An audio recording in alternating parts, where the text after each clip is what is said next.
नमस्कार दोस्तों, अब CI AG3 का नोटिफिकेशन आ गया है और बच्चे लगातार जो है वो तैयारी करना स्टार्ट कर दिए हैं। सारी चीज़ें लगभग हम धीरे धीरे अलग अलग वीडियोस करके बता रहे हैं, लेकिन एक इंपॉर्टेंट फैक्टर जो कि अगर रिवाइज फैक्टर में भी आ जाए, जो कि सैलरी होती है। सैलरी एक बहुत बड़ा मोटिवेशन होता है, नो डाउट।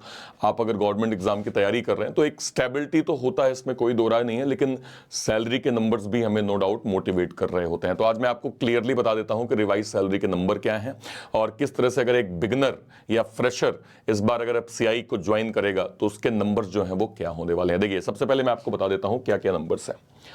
आप अगर इस सैलरी को ध्यान से देखें तो ये आपकी सैलरी के नंबर्स जो हैं वो आपके बेसिक सैलरी 28,200 होती है। DA लगभग 35% यानी 9,870 रुपए। HRA 9% यानी लगभग 3538 रुपए। कैफेटेरिया अलाउंस क्या कहते हैं अलाउंस लगभग 32% यानी 9,024 रुपए। टोटल ग्रॉस सैलरी लगभग 49,632 के करीब है। और जो आपका डिडक्शन जो है वो सारी डिडक्शन हट के जो आपकी सैलरी बनती है वो 45,000 रुपए बनती है। देखिए, ये मिनिमम सैलरी है भाई, इसमें बहुत चीजें डिपेंड करती हैं, आपकी प्लेस ऑफ पोस्टिंग मतलब बहुत अलग अलग चीजें हैं जिसके बिहाफ में ये सैलरी के नंबर्स आपके 45 से ऊपर भी जाते हैं और लोगों को अच्छे खासे मिलते भी हैं, लेकिन मिनिमम सैलरी तो आपको इतनी मिलनी ही मिलनी है। अब मैं आपको बता देता हूं, एक ऐसे एम्प्लॉय जो लगभग 2.5 साल काम कर चुके हैं उनका करंट स्ट्रक्चर क्या है वो भी आप एक बार देख लीजिए। देखिए, अगर आप यहां पे देखेंगे इन भाई साहब का, तो इनका बेसिक सैलरी हो गया है 30,800, जिसमें इनका DA 13,800 जो है वो 12 रुपए।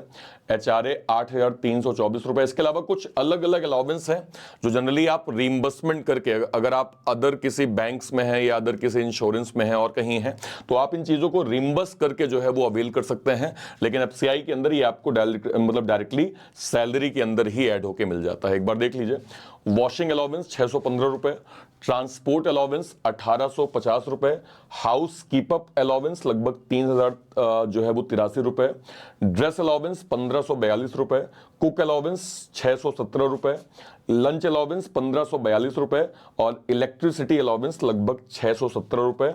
टोटल ग्रॉस इनका लगभग 63,000 के करीब है और जो इनकी नेट पे बन रही है वो नियर 54,000 बन रही है। अगेन आई सेड, ये आपका डिपेंड करता है प्लेस ऑफ पोस्टिंग, इसमें कई अदर फैक्टर्स भी होते हैं जहां पे सैलरी आपकी ज्यादा भी हो सकती है। ठीक है, तो एक बड़ा फैक्टर है, बड़ा मोटिवेशन है, तैयारी प्रॉपर करते जाइए। फिलहाल आपके सामने 3 बड़े एग्जाम्स मेंस के हैं, इसके अलावा आपके PO प्री के एग्जाम्स हैं और इसके अलावा साथ में अभी NIACL AO का भी आ गया है। FCI की भी तैयारी आपको यहां पे साथ में करनी है। तो आपको फोकस क्या करना है, आपको दोनों चीजों को एक साथ बैलेंस करना होगा। आप प्री की तैयारी भी, चाहे IBPS PO हो, FCI हो या फिर क्या कहते हैं NIACL हो, साथ में आपको तीनों मेंस को भी देखना पड़ेगा। तो डेली ऑल्टरनेटिव वे में आप जो है वो प्रीलिम्स का एक मॉक देना स्टार्ट करिए।